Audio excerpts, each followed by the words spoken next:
योगेशं सच्चिदानन्दं वासुदेवं व्रजप्रियं धर्मसंस्थापकं वीरं कृष्णं वंदे जगद्गुरुं। सभी का स्वागत कृष्णा डिवोशन यूट्यूब चैनल पर। आप सभी पूजा कृष्णा दासी के द्वारा श्रवण कर रहे हैं श्री कृष्ण चरित अमृतम। आज हम भाग 187 श्रवण करेंगे। पिछले भाग में हम श्रवण कर चुके हैं कि अक्रूर को संशय हो गया था कि श्री कृष्ण नारायण भगवान हैं या नहीं, लेकिन शीघ्र ही उनका संशय दूर हो जाता है जब वो श्री कृष्ण के दर्शन करते हैं यमुना के जल में। चतुर्भुज रूप से भगवान नारायण ने उनको दर्शन दिए और रथ में बैठे हुए कृष्ण भी उनको बिल्कुल सेम लगे, तो उन्हें पता लग जाता है कि ये कृष्ण ही भगवान हैं। तो इसके आगे का एपिसोड हम आज श्रवण करेंगे। आज का शीर्षक है श्री कृष्ण के मथुरा आगमन से भयभीत कंस। आइए श्रवण करते हैं। विदुर जी को कह रहे हैं उद्धव जी यह कथा सुनाते हुए कि कंस इस पृथ्वी का महाप्रक्रमी राजा, मल्लयुद्ध का व्यसनी, अजय, श्री परशुराम का शिष्य, मगध नरेश जरासंध का जामाता, मथुरा नरेश राजा कंस गवाक्ष से यमुना की तरंगों को देख रहा था। अक्रूर अभी तक नहीं पहुंचा। कहीं अक्रूर भी इन देवों से तो नहीं मिला। कल चर मुझे बता रहे थे कि अक्रूर के रथ के चिन्ह उन्हें कहीं दिखाई नहीं दिए। तो कंस विचार कर रहा है और अंदर भयभीत है। कहीं कृष्ण को लेकर अक्रूर भाग तो नहीं गया। पर वो भाग के जाएगा कहाँ? इस पृथ्वी में जहाँ छुपेगा मैं उसे पकड़ लूंगा। हंसता है कंस, पर यह हंसी अपने भय को छुपाने के लिए है। कल पुरोहित से पूछा था उन्होंने अपने स्वप्न का फल का क्या मतलब है, तो वो कुछ नहीं बोला। डर गया होगा, पर मेरे सपन का फलादेश क्या है? मुझे डर लग रहा है और सबसे बड़ा डर तो यही है कि परछाई में मुझे अपना सिर नहीं दिखाई देता। कहीं ये मृत्यु के आगमन का संकेत तो नहीं? कंस चिल्ला उठता है। फिर अपने आप को मजबूत दिखाने के लिए अट्टहास करता है कि वो देवकी के पुत्र मुझे मारेंगे, मैं तो मसल दूंगा उनको। तभी एक चर ने आकर प्रणाम किया कंस को। महाराज की जय हो। हाँ बोलो, क्या समाचार है? अक्रूर कहाँ है? वो आ गए हैं, उस चर ने कहा।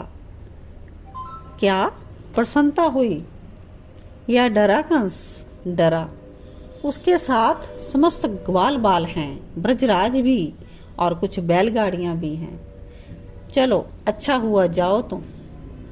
लंबी सांस लेकर कंस फिर यमुना की तरंगों को देखने लगा। उसके पैर कांप रहे थे, वो डरा हुआ था।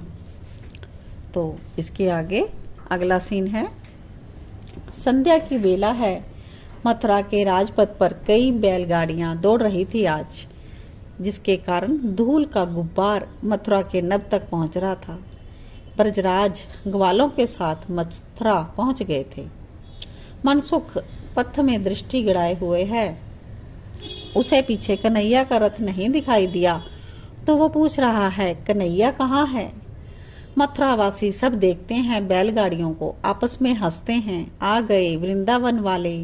ब्रजराज लाए होंगे इन गाड़ियों में माखन, दूध, दही, और ये उपहार के रूप में राजा कंस को देंगे। और यही खा खा कर तो कंस के राक्षस हमें मारते हैं। मुंह बना रहे हैं ब्रजवासियों को देखकर मथुरा के नर नारी।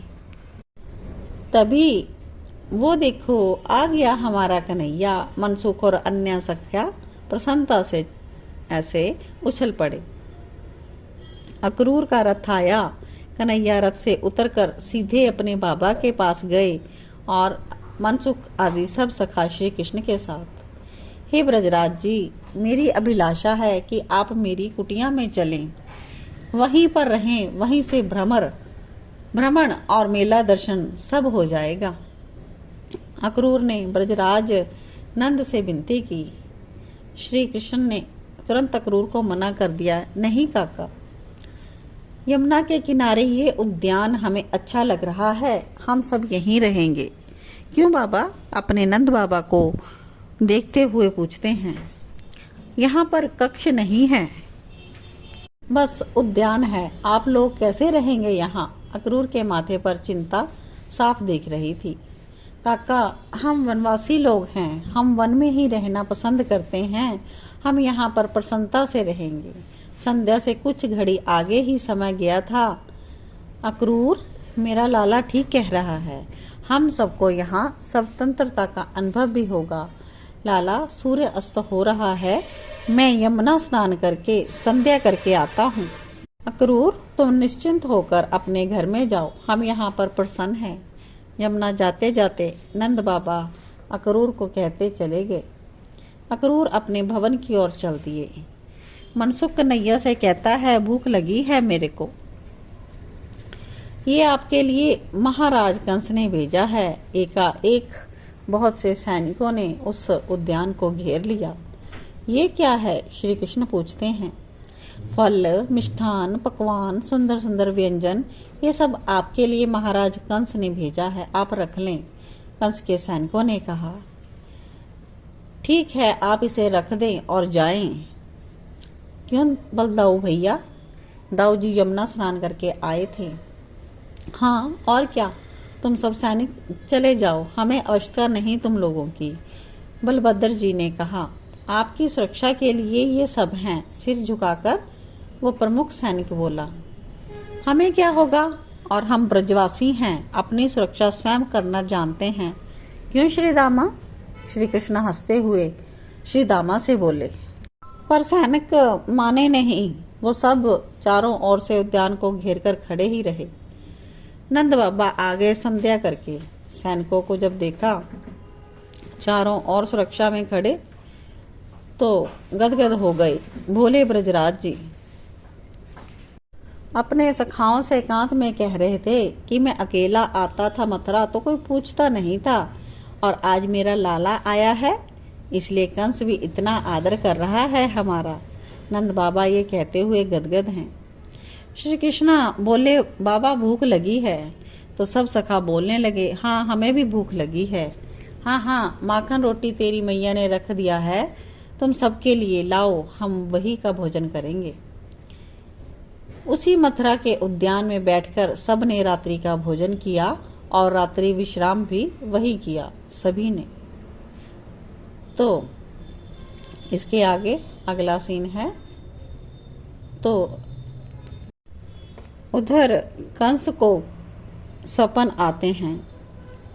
वो सपन देख रहा है कि कंस पूरा नग्न है और तेल की धारा का स्नान हो रहा है, और सामने एक गधा जा रहा है और कंस उसको पकड़ लेता है, उस पर बैठ जाता है, और फिर पीछे से तलवार लिए दो बालक उसे काटने के लिए दौड़ते हैं तलवार से। तो वो चीखता है, चिल्लाता है।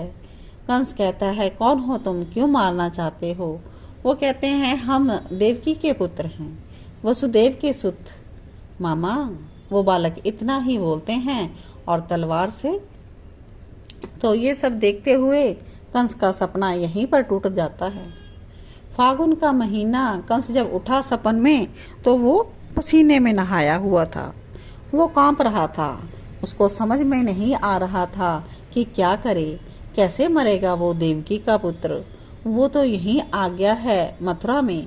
कंस भयभीत है, भय के कारण तेजहीन भी हो गया है, बहुत ही डरा हुआ है। तो इस प्रकार से हमने आज श्रवण किया कि मथुरा में श्री कृष्ण का प्रवेश हो चुका है, सभी ग्वाल बाल और ब्रजराज के साथ। और कंस को सपन में ही ऐसे ऐसे दृश्य नज़र आते हैं कि वसुदेव के सुत कृष्ण और बलराम उनका वध करने के लिए तलवार लेकर उसके पीछे पीछे दौड़ रहे हैं। तो वो इतना ही डर चुका है इस स्वप्न से। तो अभी तो आगे उसका सामना कंस से होगा, तो देखते हैं क्या होता है नेक्स्ट एपिसोड में। बने रहिए पूजा कृष्णादासी के साथ कृष्णा डिवोशन यूट्यूब चैनल पर, और इस वीडियो को ज़्यादा से ज़्यादा लाइक करें और कमेंट्स भी दें, और आगे से आगे ज़्यादा से ज़्यादा शेयर करें। मिलते हैं नेक्स्ट एपिसोड में, तब तक के लिए जय श्री कृष्णा।